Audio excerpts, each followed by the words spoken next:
지금부터 이 혓바닥 날름거리는 거는 여러분하고 나하고 진흙바닥에 흙두성이가 돼서 뒤구부는 거지, 이거는 법문이 아닙니다. 법문은 뒤에 가버렸어요. 불교의 이야기는 눈으로 들어야 되죠. 여러분들은 눈으로 본다고 생각하지만 불교의 법문은 눈으로 듣는 겁니다. 귀로 보는 거예요. 그러지 않으면 불교의 법문 들을 수가 없습니다. 예? 오늘 이 순홍안씨 3년 탈상이다 그러죠. 법문이라 그러는데 잘 들어보세요. 여러분들 답해야 되니까 오늘의 영가도 대답을 해야 되고, 영가 대답 못하면 상주님이 해야 되고 여러분이 해야 돼요. 지금 내가 칼질한 데 대한 답을 하세요. 대우주의 일은 꼭 인간의 혓바닥이나 글씨나 그림이나 모습 여기에서 찾으려고 하면은 벌써 10만 8천리 대문 바깥에서 나가 떨어진 거예요. 내가 제일 처음에 딱 조용히 앉았다가 일어난 다음에 법문 끝났다 그랬죠. 지금부터 하는 거는 여러분도 바보가 되고 내가 여러분을 무시해버리고 바보를 만들어가지고 여러분을 진흙바닥에다가 막 집밟는 거예요.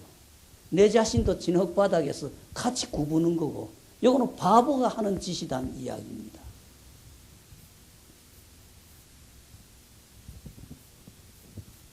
여러분들이 여러분 이야기 들으셨죠? 석가부처님이 이렇게 노련입니다. 석가부처님 나이 아마 60이 넘으시고 이런이 되셨을 무렵에 다른 종교, 불교가 아닙니다. 다른 종교에서 그 종단의 수행 방법을 통해서 최고의 자리까지 도착을 했다고 하는 지도자, 종교 지도자, 불교가 아닌 다른 종교의 지도자가 당신은 최고의 지위까지 도착했다고 자부하는 분입니다. 이분이 석가님한테 앞에 와가지고 정중하게 삼배를 올리고 있는 것도 묻지 않습니다. 유도 묻지 않는다 그러죠. 있는 것도 묻지 않습니다. 없는 것도 묻지 않습니다. 한 말씀 해주세요 그랬죠.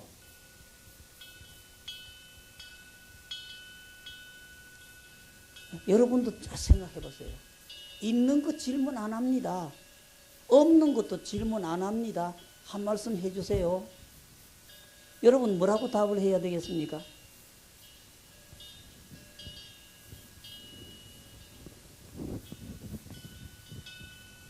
그래서 석가부처님께서는 그 사람 오기 전이나 그 사람이 절할 때나 그 사람이 절을 하고 난데 단정히 앉아가지고 있는 것도 묻지 않습니다. 없는 것도 묻지 않습니다. 한 말씀 해주세요 할 때나 조금도 달라진 모습 없이 그대로 앉아 계셨어요. 그러니까 그 질문하러 온 그 사람이 조용히 앉았다가 무릎을 치면서 참 거룩하십니다. 참 장하십니다. 나는 여태까지 누구에게도 이와 같은 분명한 대답을 들어보지를 못했습니다. 이와 같은 가르침을 받아보지 못했습니다. 당신은 참으로 삼계의 대도사이시고 일체 중생의 대스승이시고 지도자이십니다 하면서 일어나가지고 확 감격에 벅차가지고 다시 3배 정중하게 하고 좋아가지고 어쩔 줄 모르고 돌아갔어요. 부처님 곁에서 거의 20년, 30년, 40년 동안 부처님 시봉하던 아란존자라고 하는 분이 곁에 계시면서 저 사람 도대체 무슨 소리 질문했고 부처님이 무슨 대답을 했기에 저 사람이 저렇게 기뻐하고 저렇게 환희에 넘쳐가지고 뒤돌아가는지 몰랐어요. 그래서 석가 부처님에게 부처님 그 사람한테 무슨 소리 한 겁니까? 부처님 뭐라고 했기에 그 사람이 저렇게 기뻐하시면서 저렇게 환희심에 넘쳐가지고 좋아서 저렇게 돌아갑니까? 그러니까 부처님께서 영리한 말은 채쪽 그림자만 쳐다보면 띈다. 둔한 놈은 얻어 터져야 되는데 영리한 말은 채쪽 그림자 딱 비치면 아 저건 내 몸에 닿는다는 거 알고 뛴다 이거예요. 이렇게 질문했듯이 결국 이게 불교예요.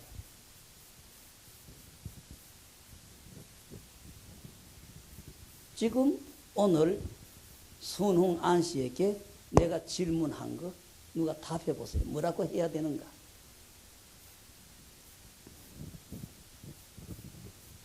언제나 여러분은 이걸 쳐다보고 있어야 됩니다. 내가 먼저 분에 왔을 때도 그런 장난 쳤지요. 누가 이런 질문을 던질 때 답을 뭐라고 해야 되느냐.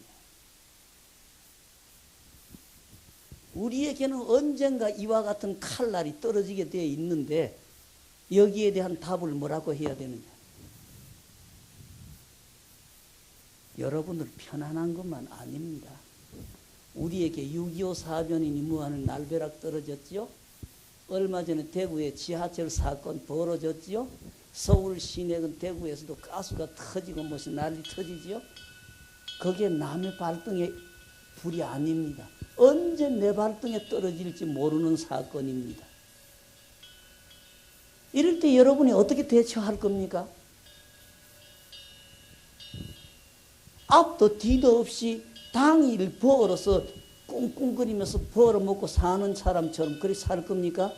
불교인이라고 하면서 부처님의 가리킴에 절에 발 들이놨다는 사람이 여기에 어떻게 대처할 겁니까?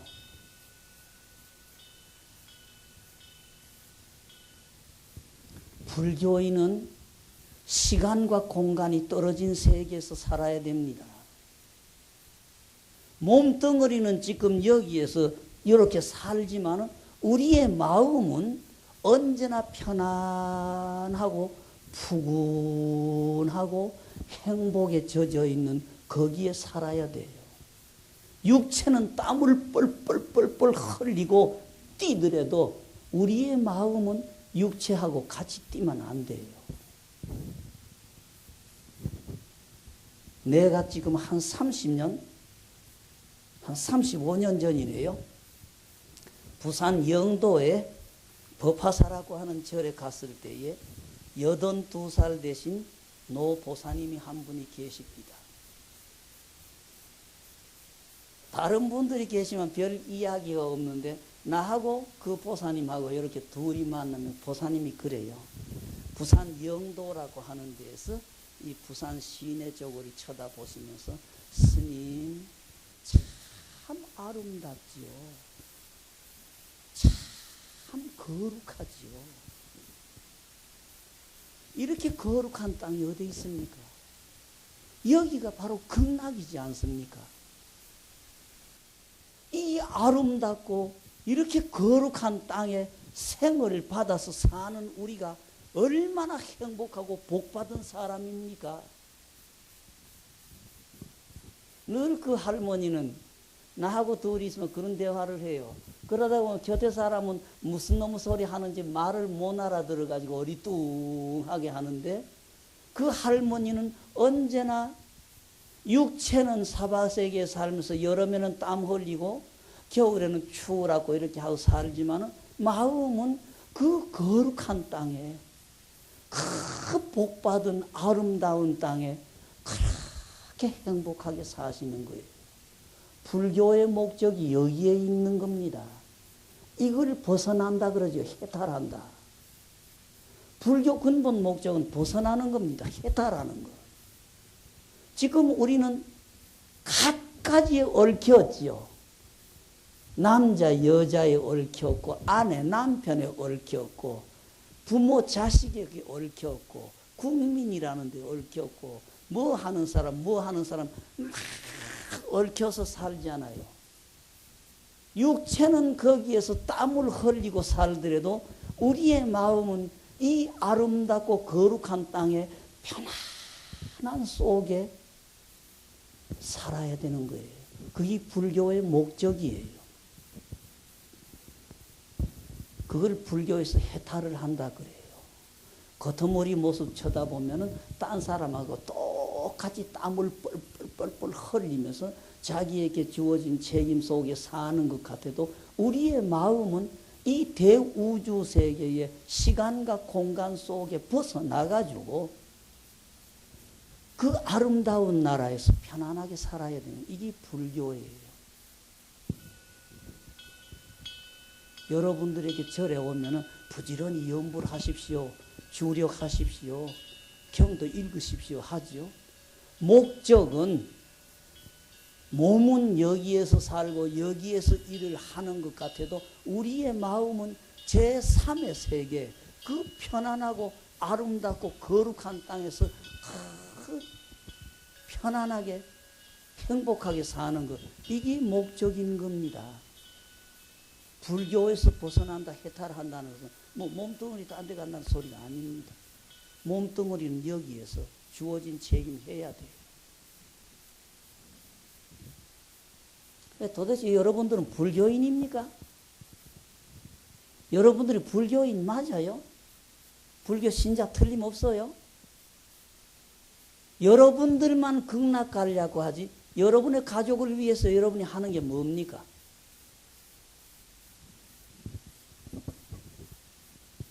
이런 대화는 망상이고 쓸데없는 대화니까 부처님의 이름 한 번, 부처님의 주문 다란히 한 번, 부처님의 경 한 번 이룰 때에 한없는 업장 소멸이 되고 복을 짓고 공덕을 닦는 이 생활, 여기에서 이 복된 생활을 받자고 부처님 집에 왔으면은 여러분의 가족에게 시키는 게 뭡니까? 여러분의 가족에게 밥상머리에서 합장이라도 시켜요? 하루 세 끼니 밥상머리에서 그 밥상에 차려진 고마움에 감사하고 밥 먹고 난 뒤에 이 은혜 보답하도록 노력하겠습니다 하는 합장하는 이것만 해도 얼마나 한없는 복을 닦고 업장 소멸하는데 여러분들 절에 다니면서 여러분의 가족에게 업을 소멸하고 복을 짓는 거 권해서 하는 게 뭐네요? 여러분들 절에 다니는 여러분은 부처님 맞지 절하고 합장하고 해서 해탈해서 가버리고 여러분의 가족은 지옥 바닥에서 그대로 구불도록 내버려 두는 게 여러분이에요? 여러분들이 절에 와가지고 절에서 좋은 점 배웠으면 가족에게 같이 하자고 그래서 같이 시켜야 될 것 아니에요. 부처님 이름 한 분 부를 때에 쓸데없는 잘했다 잘못했다 옳다 그렇다는 혓바닥 놀리는 시간에 부처님 이름 한 번 부르고 경 한 번 읽고 주문 한 번 할 때에 얼마나 많은 업장 소멸이 되고 죄가 소멸이 돼서 복을 받을 수 있는데 여러분 가족에게 이걸 부탁을 해요? 가족에게 같이 부처님 이름 부릅시다. 부처님 경 읽읍시다 하고 권해 봅니까? 그런 여러분들 혼자만 해탈하려고 하는 거지 극락 가려고 하는 게 여러분의 가족 지옥에 떨어지든지 말았든지 관계없지 않아요. 그런 여러분들이 가족이 있는 사람이고 가족이 필요한 사람입니까? 도대체 어떤 게 불교인이에요? 여러분들이 불교인은 틀림없어요?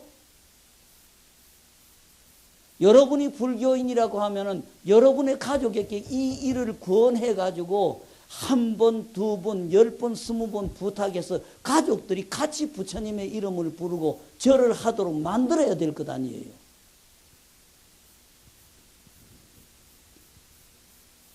그런 여러분들이 불교인이에요. 틀림없어요. 절에 무엇하러 다닙니까, 여러분들?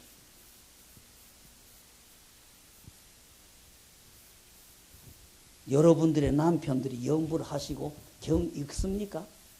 여러분의 남편에게 부탁해 봤어요?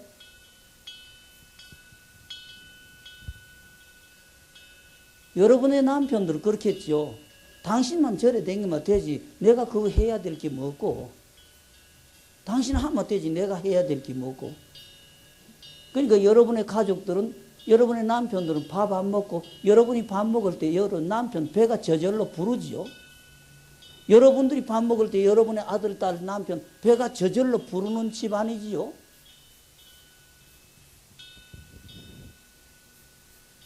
절에 다니면서 업장 소멸을 하고 복을 닦고 향상하려고 하면 여러분의 가족에게 같이 시켜야 될 것 아니에요.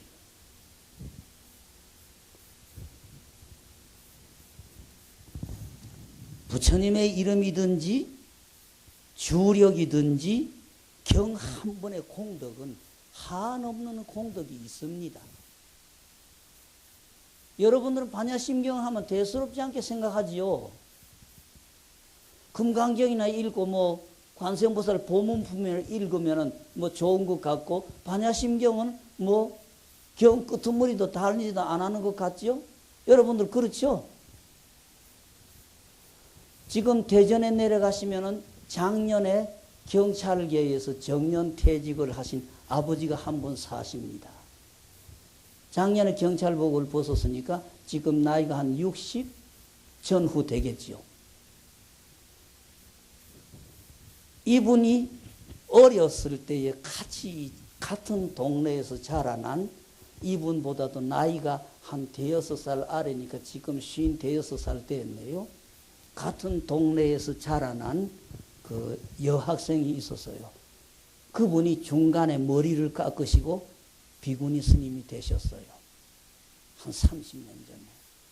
이분이 어릴 때 같이 자라나고 하다가 이제 당신은 스님이 됐는데 나는 그러면은 어떻게 해야 될까? 나에게 한평생 내가 해야 될 거 하나 가르쳐 주세요.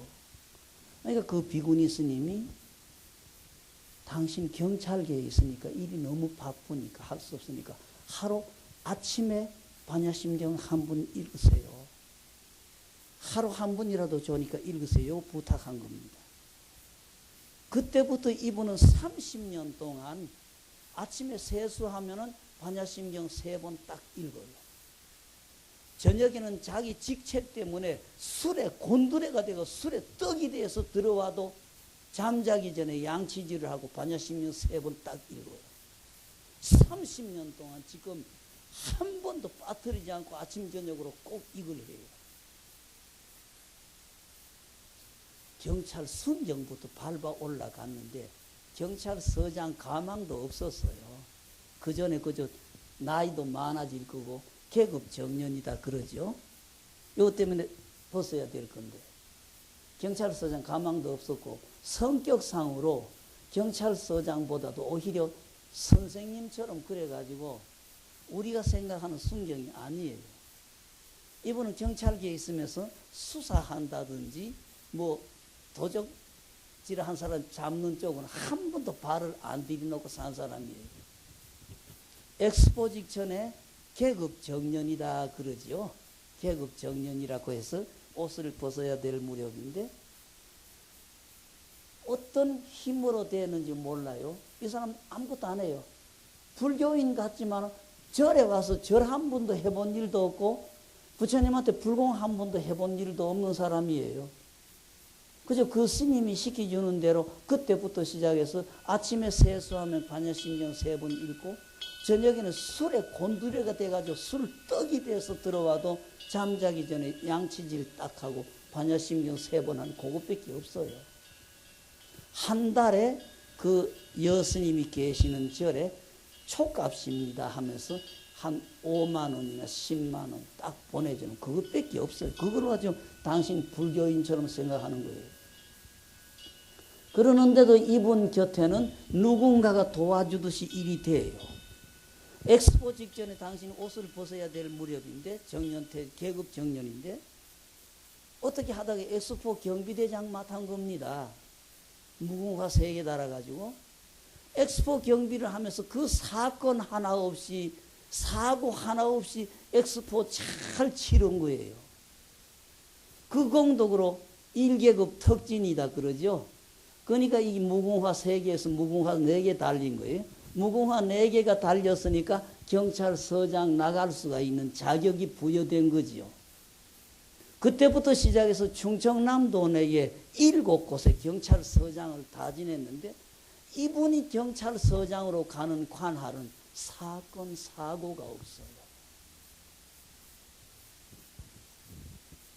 여러분들이 절에 다니면서 금강경도 읽을 거고 관세음보살 보문품도 읽을 거고 스님네하고 기도 동참해가지고 부처님 이름도 막 부를 텐데 이 대전에 지금 이분하고 여러분 다른 점이 뭡니까? 오히려 시간을 보든지 정근하는 모습은 여러분들이 더 많이 하고 더 나을 텐데 그분은 기껏해봐야 아침에 세수하면 반야심경 3번 저녁에 잠자기 전에 반야심경 3번을 그거뿐인데 여러분들의 공덕이나 여러분들의 노력이 더 클 건데 여러분들 곁에는 부처님의 가피력이라고 해야 될까?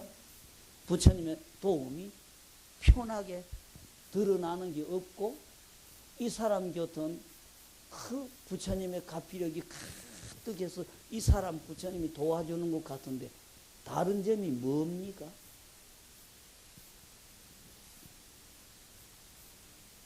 여러분들에게 확신이 안 서 있어. 좋다고 하니까 그저 할 뿐 여러분들의 마음으로 이걸 함으로 해서 부처님이 나를 도와주시고 부처님이 우리 가족을 지켜주시고 여기에 대한 확신이 없다는 이야기예요. 이분은 기껏 반야심경 한 번 아침에 저녁에 하지만 여기에 대해서 이렇게 함으로 해서 내가 부처님의 도움을 얻고 부처님이 나를 도와주시고 내가 하는 일이 전부 이루어진다는 확신이 서 있기 때문에 그런 거다는 이야기. 여러분들의 남편에게도 부탁하십시오. 여러분들의 기도의 힘으로 남편 도와드린 게 뭡니까? 여러분의 기도 공덕으로 아들, 딸 도와준 게 뭡니까?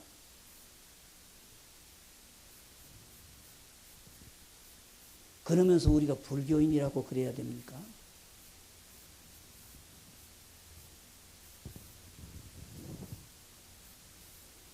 남편 기도는 남편에게 부탁하십시오. 여러분이 밥을 드실 때에 남편이 배가 부르는 사람은 안 해도 됩니다.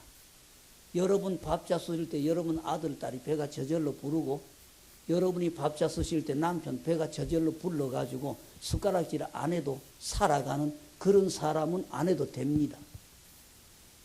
그렇지 못하거든 남편 기도 남편 시키고 아들 기도 아들 시키십시오.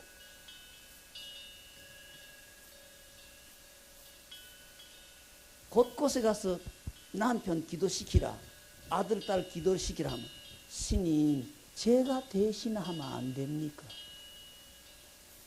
여러분 기도 가지고 여러분 한 사람의 책임도 못 지면서 어떻게 여러분의 기도를 가지고 남편 자식도 다 책임진다는 겁니까? 지금 울산에 가면은 동강병원이라고 병원이 있는데 거기에 지금 그 의료법인이죠. 의료법인에 그 이사장 겸 동강병원 원장하는 박영철 선생이라는 분이 서울대 의대를 졸업을 하고 6.25 사변 무렵에 군에 갔을 때에 그 어머니 돌아가신 보은화라는 할머니가 아들 군에 보내놓고 7년 동안 옆구리를 땅에 안 붙였어요. 언제나 염주 붙들고 앉았고 서서 다녔지 7년 동안 아들 군에 보내놓고 7년 동안 옆구리를 땅에 댄 일이 없이 기도를 했어요. 여러분들이 남편 대신 자식 대신 기도할 수 있으면 옆구리 땅에 대지 말고 해봐요. 1년이 가건 2년이 가건 10년이 가건 여러분들의 원이 이루어질 때까지 옆구리 땅에 대지 말고 해봐요. 이런 노력도 안 하면서 어떻게 그 남편들, 그 자식들 책임을 진다고 그럽니까?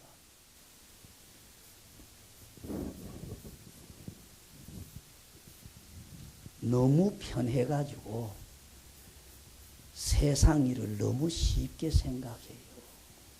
안 됩니다.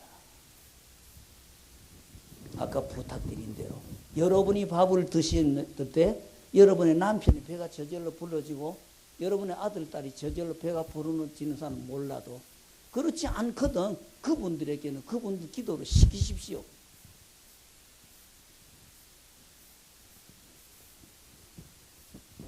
지금 대전의 그분은 기껏 해봐야 30년 동안 아침 저녁으로 한 번도 빠뜨리지 않고 하는 게 반야심경 뿐입니다. 그러는데도 이분 곁에는 그 공덕이라고 해야 될까? 꼭 누군가와 도와주듯이 일을 잘 해낸 겁니다. 여러분의 남편에게는 여러분의 남편 기도를 부탁하십시오. 여러분의 아들, 딸에게는 여러분의 아들, 딸 기도를 부탁을 하십시오. 그러시고 옆으로 좀 가겠습니다. 예, 불교는 해탈, 불교는 벗어나는 게 목적입니다. 해탈하는 거. 결국 도깨 쳐서 부처된다는 것도 결국 벗어나기 위해서 해탈하기 위한 방법이니까 부처된다는 말이나 해탈이라는 말 똑같이 되겠죠. 불교는 벗어나는 데 목적이 있는 겁니다. 아까도 이야기 드렸듯이 우리는 전부 거미줄처럼 콱콱콱 얽혀서 살지 않아요. 처음에 살았다고 하는 테두리에 벌써 갇혀 있고, 남자다 여자다 갇혀 있고, 조금 시간이 지나가면 아버지다 아들이다 여 거쳤고, 사회적으로도 거쳐 있고 콱콱 맥혀 있잖아요. 여기에 벗어나야 되는 게 불교입니다.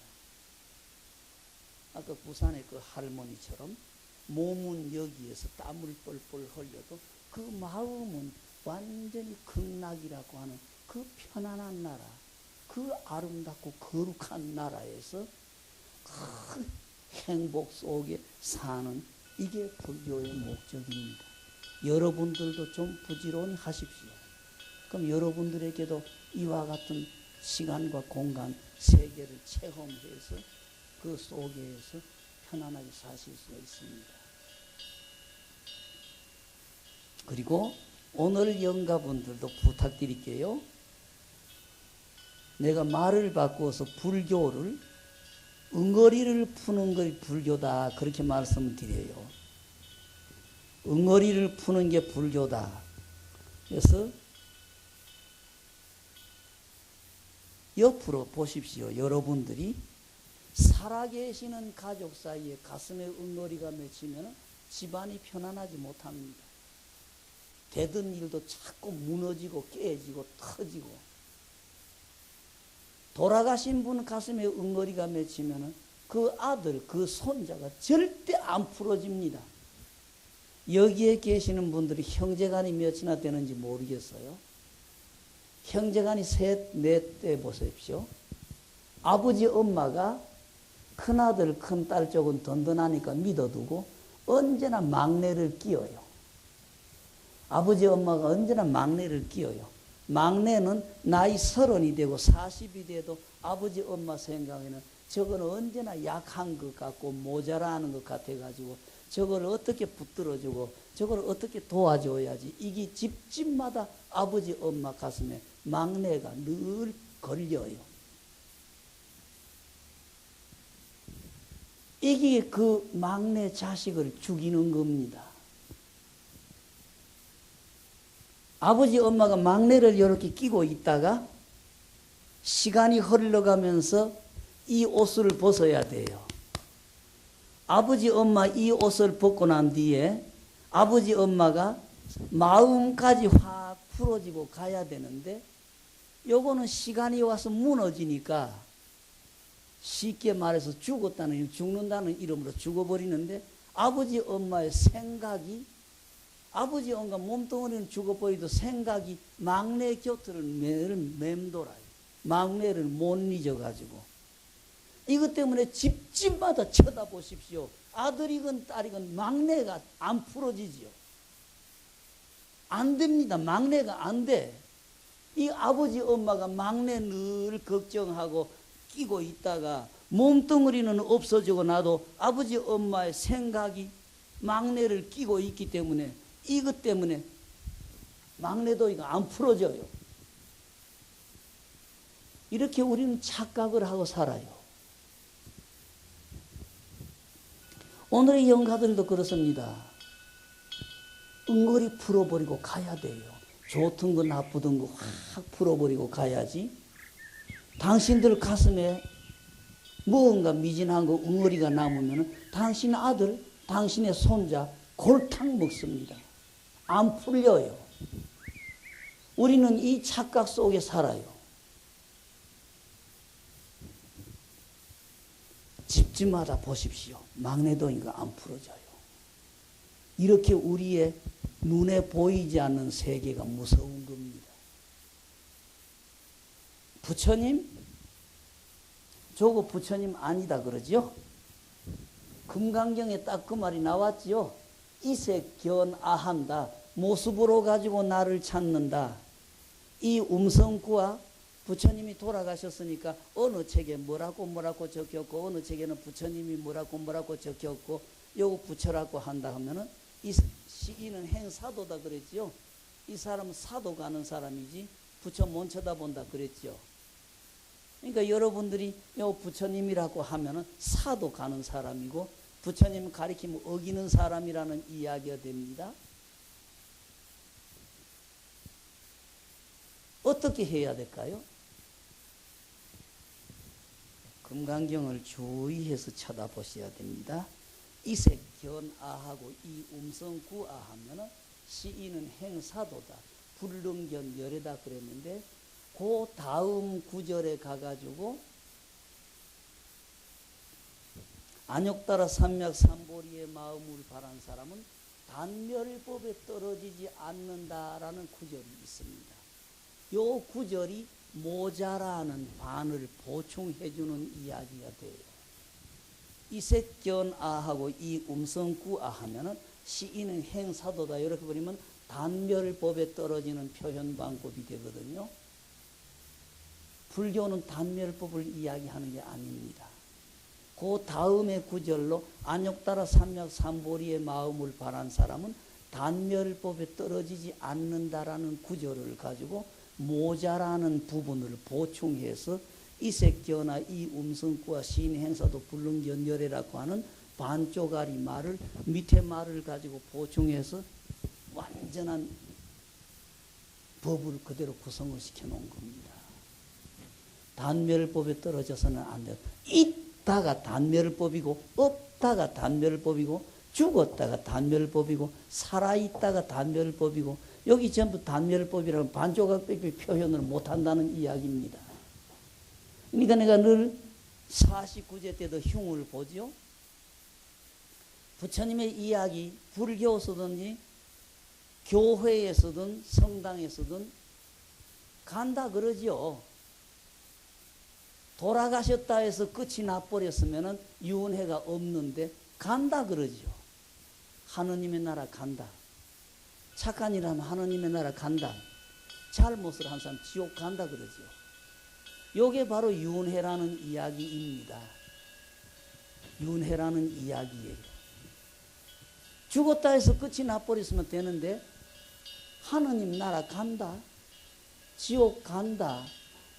요게 바로 유언회를 인정하는 소리입니다. 요게 바로 유언회예요.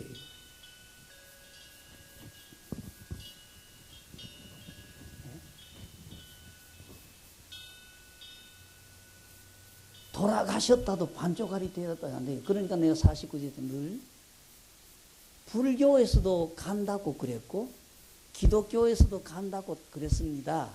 그러면 오늘 우리 아버지가 돌아가셔서 49일 되는 날이니까 아버지가 새로이 태어나신 49일이라고 해야 말이 맞느냐? 아버지가 돌아가신 49일이라고 해야 말이 맞느냐? 대답을 하라. 내가 그래요. 돌아가셨다고 해도 단멸법에 떨어지니까 반조각 대답밖에 안 되는 거고, 새로 태어나셨다고 해도 반조각의 답밖에 안 되니까 온통 답이 안 되는 거예요. 반조각이 답밖에 안 되니까 이 단조각이 떨어지지 말고 답을 해보라. 내가 늘 장난치는 소리예요. 예? 결국 소리가 생기고 모습이 생기면은 반조각이 표현밖에 안 되는 겁니다.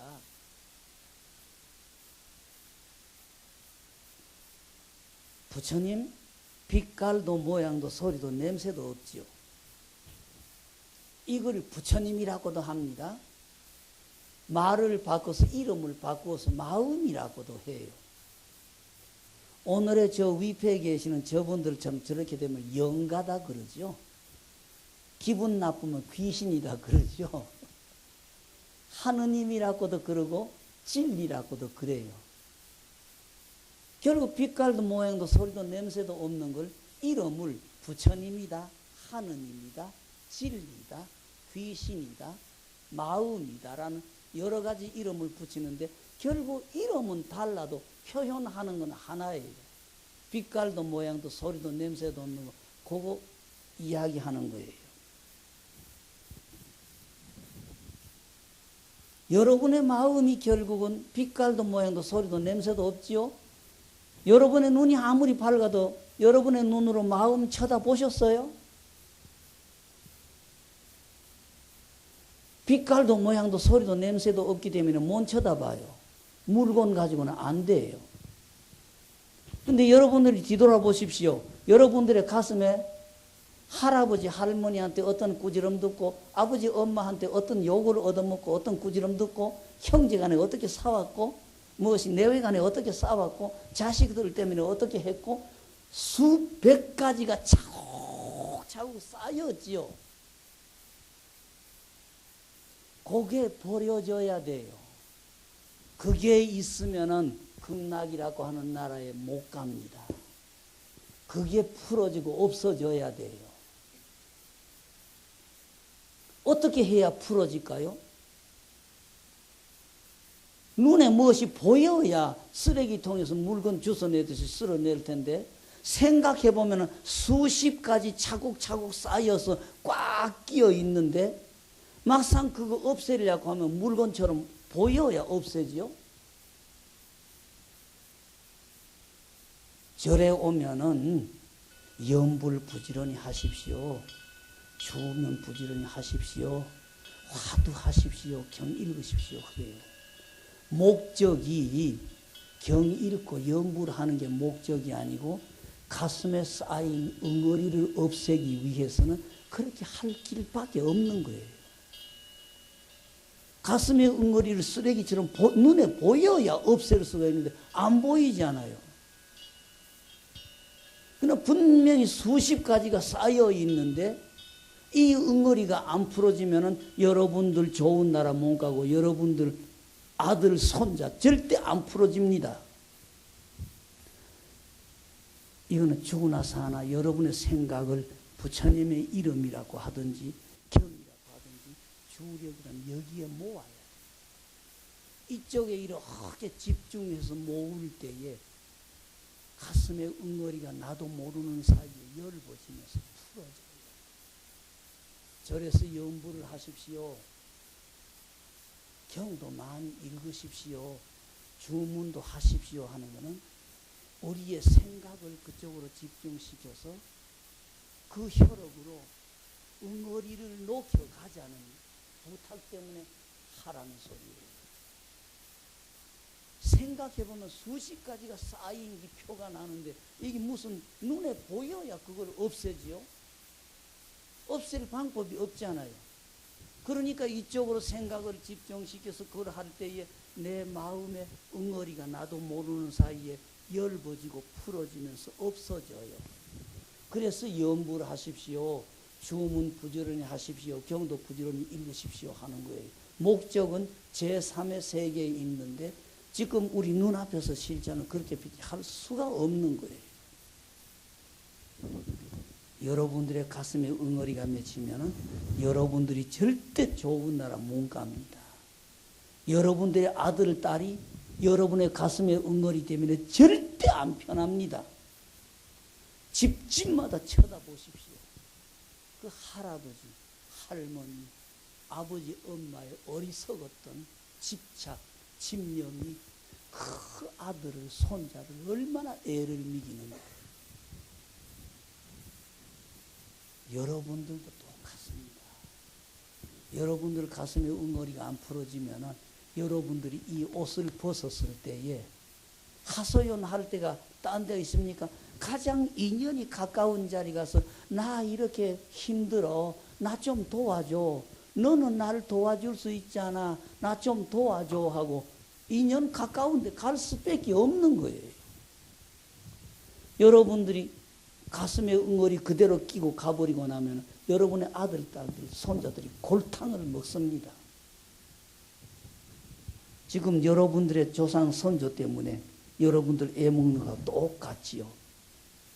빛깔도 모양도 소리도 냄새도 없는지 장난을 치는데 어떻게 대처를 해요? 가슴에 응어리가 그렇게 무서운 거예요. 지금 그 의령에, 경남 의령에 벽진 이신의 집안에 한 문중 갈래가 5대째 내려오면서 완전히 손이 끌어졌습니다. 지금부터 5대 전에 6대조 되시는 분이 조선조 말기에 참판이라는 높은 벼슬을 했어요. 5살 먹은 아들을 장가를 보냈는데 16살 된 며느리를 데리고 왔어요. 이 5살 먹은 아들에게 무슨 며느리가 필요해요? 집안에서 부려먹기 위한 수단이지요. 그는 양반의 집안에서 온 나라 안에 그 높은 벼슬하는 사람이 아무개 아들 장가 보냈단다, 잔치 쳤단다, 며느리 데리고 왔단다, 요건 다 퍼져가지고 전부 인사하러 다 오고 부조 다 받았잖아요. 아들이 5살인데 여자가 무슨 소용이 있겠습니까? 아들이 나이 자라나면서 18, 19 무렵이 됐을 때 진짜 마누라가 필요할 때 마누라는 벌써 나이 많아가지고 할머니 층에 가버리는 거지. 그러니까 자식을 만나서 대를 잇기는 이어야 되겠는데 저 며느리 가지고는 대 잇기는 틀렸고 새로운 며느리를 아들하고 나이 비슷한 며느리를 데리고 와야 되겠는데 양반의 집안에서 며느리 데리고 왔다고 온 나라 안에 허문 퍼터뜨려 놓고 저 며느리를 없애야 되겠는데 살아있는 며느리를 어떻게 해요? 어떻든 없애야 며느리를 없애야 되겠는데 없앨 구설이 없잖아요. 그러니까 아래 것들하고 못된 짓 했다는 누명을 덮어 씌운 겁니다. 한평생 그 시집 갔다고 그래봐야 남편이라는 사람하고는 손도 잡아볼 수도 없고 그저 일만 새우가 빠지게 한 그 원통한 사람을 아래 것들하고 못된 짓거리 했다고 누명까지 덮어 씌워가지고 산 사람을 파묻은 거예요. 그러면서도 재앙이 살아있는 사람을 땅에 파묻으니 이 재앙이 없을 수가 없지요. 어떻게 하면 되느냐? 자루 덮어 씌워가지고 거꾸로 파묻으면 재앙이 없다. 그래가지고 그 젊은 부인을 자루를 2겹을 덮어 씌워가지고 땅에 산 사람을 거꾸로 파묻어가지고 죽였어요. 근데 여러분들이 그 응어리가 없겠어요? 당대에 남자 계통 딱 대가 다 끊어졌어요. 당대에. 그 영감님 돌아가시고 난 다음에 아들, 형제, 아들, 형제들 전부 당대에 남자들 다 죽었어요. 외손이라고 해서 여자분들 쪽으로 이렇게 계통이 조금 남아오는데 전부 이 자루를 이렇게 덮어 씌워가지고 팍 묻었으니까 이 호흡기 계통에 병이 전부 다 있어요. 대대 호흡기 계통에 병이 다 있었어요. 지금 3년, 4년 전인가 그 집안의 마지막 할머니 한 분이 돌아가셨어요. 그래서 5대 미뤄오면서 그 참판이라는 벽진 이신의 집안에 참판공이라는 그 집안 대 딱 끊어졌어요. 우리에게는 이런 어리석은 짓을 하는 겁니다. 우리나라 아버지 엄마들이 그런 어리석은 짓을 저질렀고 우리도 지금 앞도 뒤도 모르면서 그런 어리석은 짓을 하고 사는 겁니다. 이러듯 우리의 가슴의 응어리라는 게 참 무서운 겁니다. 내외분 사이에, 부모 자식 사이에, 형제간 사이에 살아있는 분의 가슴에 응어리가 끼이면 집안이 편안하지 못하고 집안이 절단이 나버리고 돌아가신 분 가슴에 응어리가 끼이면 그 아들, 그 손자, 그 증손자가 골탕을 먹어요. 그래서 불교는 가슴에 응어리 푸는 걸 목적으로 한다. 내가 늘 그렇게 말씀을 드려요. 억지소리 합니다. 부처님경, 화엄경, 원각경, 능엄경, 금강경 전부 다 가슴에 응어리 푸는 거 이야기했다 이겁니다. 불교의 단어대로 이름은 바꾸지요. 근본 무명 때문에 업이 생겨가지고 망상 때문에 업을 만든다 그러면 결국 거기 가슴에 응어리다 이겁니다. 그래서 불교 경전은 전부 가슴에 응어리 푸는 걸 이야기했다. 내가 그러면서 불교는 가슴에 응어리를 푸는 걸 목적으로 한다. 그렇게 부탁드려요. 빛깔도 모양도 소리도 냄새도 없는 가슴에 응어리라는 게 이렇게 무서운 작용을 합니다. 염불하고 절에 오면은 염불 부탁드리고 화두 부탁드리고 신원이든지 부탁하는 것은 그 가슴의 응어리를 없애는 방법입니다. 부지런히 하십시오. 아까 대전에 계시는 어른 30년 동안 아침 저녁으로 반야심경 딱 3번입니다. 한평생을 빠뜨리지 않고 하고 있습니다. 직책이 경찰관이고 뭐 서장이 뭐 높은 자리에 뭐 낮았을 때도 뭐 그랬지만 그 일 많은 양반이 오후 시간에 술도 먹고 그렇게 되니까 그래도 술에 곤드라가 되고 술에 떡이 돼서 들어와도 잠자기 전에 양치질하고 반야심경 3번은 딱 하고 잔다 이겁니다. 그 공덕으로 이분이 정년퇴직까지 그렇게 잘 마무리했고 이분의 복으로 이분이 나가는 경찰서 관할에는 사건 사고 없이 그렇게 편안하게 잘 지낸다 이겁니다. 여러분들도 부지런히 하십시오.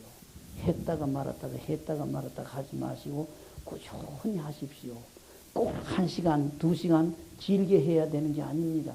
여러분들의 신심만 주초가 놓이면은 하루에 금강경 1번 이루는 거든지 보문품 1번 이루는 거든지 반야심경 1번 이루는 거 여러분의 신심 주초들만 놓이면은 그게 모든 효력을 그 공덕을 복을 다 갖고 오게 됩니다. 했다가 말았다가 하지 마세요. 하루 30분이라도 좋고 1시간은 좋으니까 꾸준히 하십시오. 어떤 일이 있어도 빠뜨리는 날 없이 꾸준히 그렇게 하십시오. 그리고 여러분의 가족에게도 합장하는 것도 부탁하시고 그 벗어날 수 있고 해탈을 할 수 있는 부처님의 이름 진언 아들에게도 부탁하고 남편에게 부탁하십시오. 그 한 번 함으로 해서 눈에 보이지 않는 무한한 업장을 소멸하고 한없는 복을 공덕을 만드는 길이 있는데 왜 여러분들은 여러분의 가족에게 이걸 부탁을 안 합니까? 여러분의 남편이 여러분의 아들, 딸들이 자동차 운전할 때에 운전석에 딱 앉거들랑 천수다란이도 좋고 반야심경이라도 좋으니까 한 번씩이라도 꼭꼭 하도록 습관을 들이라 그러십시오. 이 공덕으로 뜻밖의 사고가 모면이 됩니다. 여러분들은 이 기적을, 부처님의 말씀에 이 기적과 공덕을 안 믿어.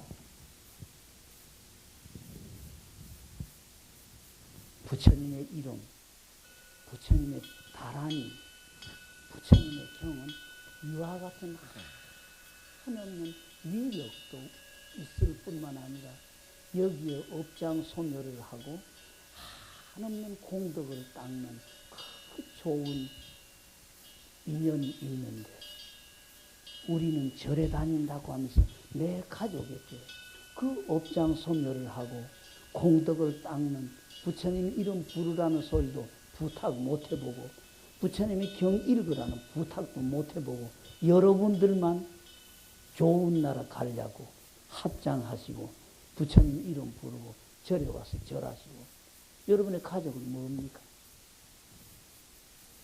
그런 여러분이 가족을 위하는 사람입니까? 가족이 있는 사람입니까?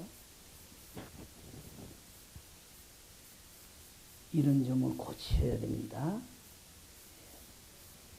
오늘 아까 그 영가에게 칼질을 한다고 하면서 내가 불을 껐는데 대답을 뭐라고 해야 되겠습니까? 한번 대답을 해보세요. 어떤 답이 가장 맞는 답인가?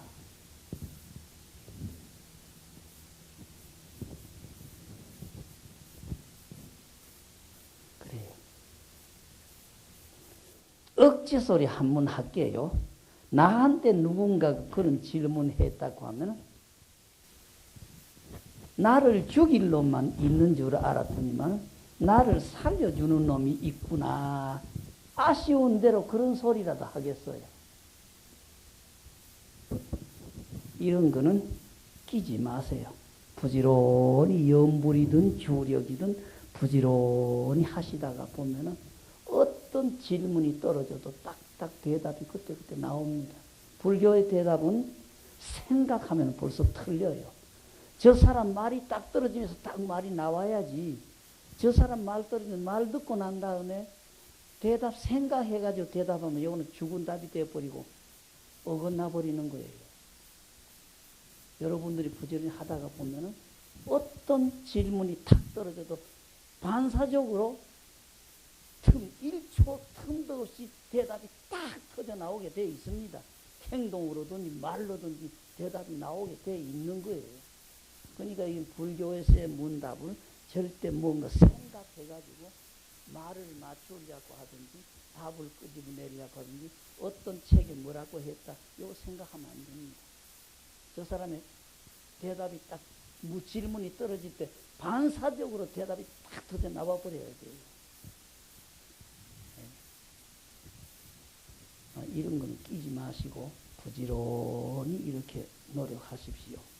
그러시고 여러분들이 몸을 벗을 때는 절대 여러분들의 가슴에 응어리 남기지 말고 여러분의 가슴에 응어리 때문에 내 아들, 내 손자 골탕 먹이지 마시고 깨끗하게 딱 가려고 하면 여러분들이 좀 더 부지런히 염불하시고 부지런히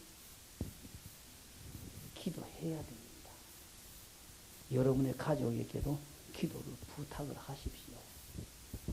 남편에게 하루 반야심경 한 번이라도 그 공덕이 있다. 또 부처님의 이름도 불러도 되고.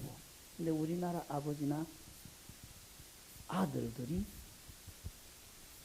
불교의 어떤 절을 한다든지 부처님의 이름 부른다든지 경 이른다고 하는 건 좀 이상스럽게 생각하는데 이거는 대우주의 진리 자체를 가까이 하는 거고 하기 때문에 이 이름을 부르고 경을 이루고 주력을 할 때에 대우주가 나에게 무한한 공덕을 가져다주고 한없는 업장을 소멸을 해주고 나를 도와주는 겁니다.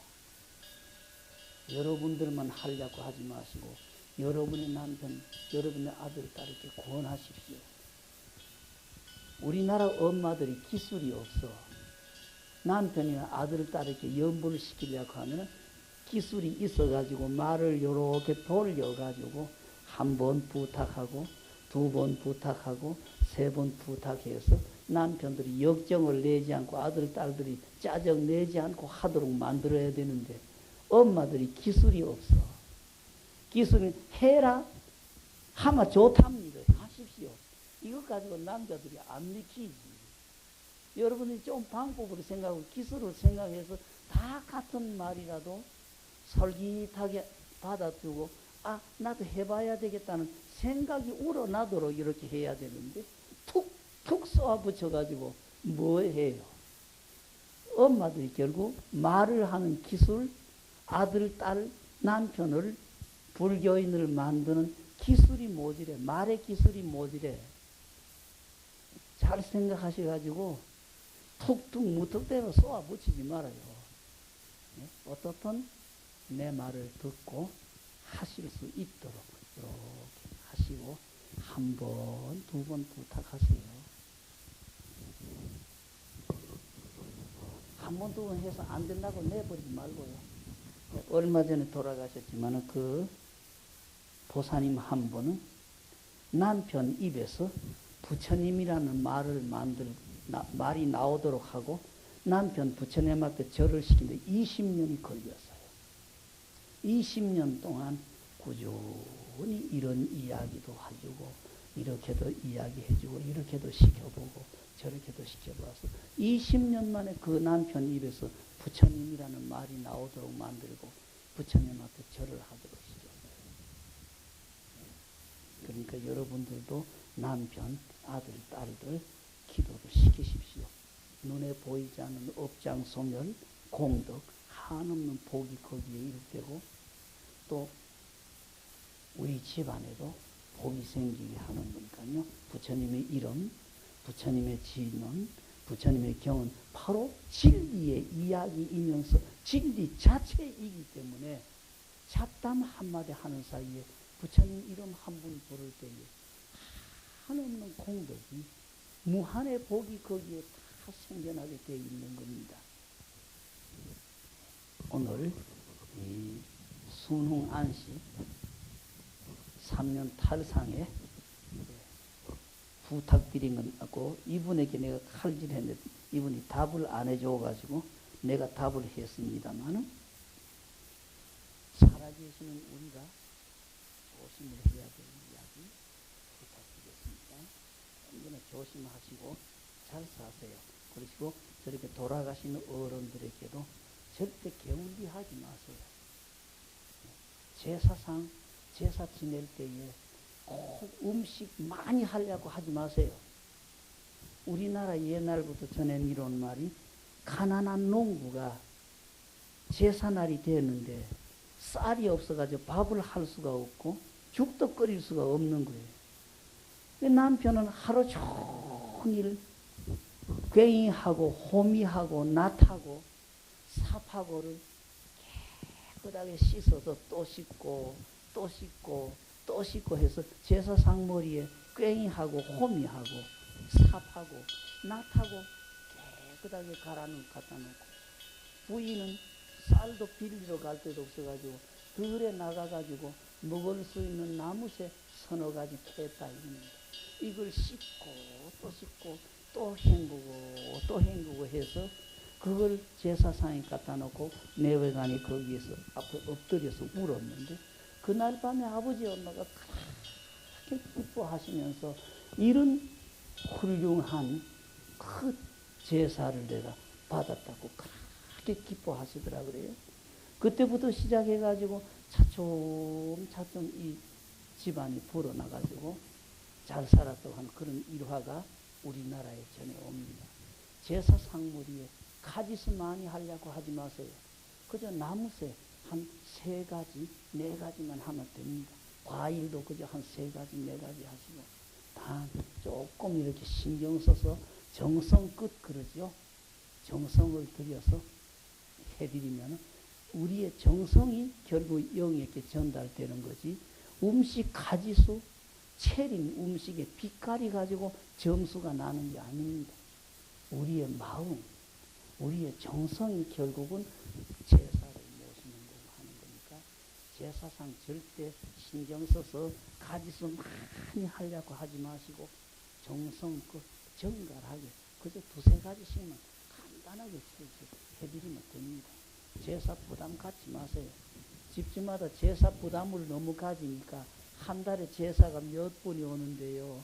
1년이면 몇 차례입니다. 1년에 한 번만 하면 안 됩니까? 1년에 어떻게 하면 됩니까? 소리 하는데 신경 쓰지 마시고 조금만 이렇게 신경 써드리면 되는 거예요.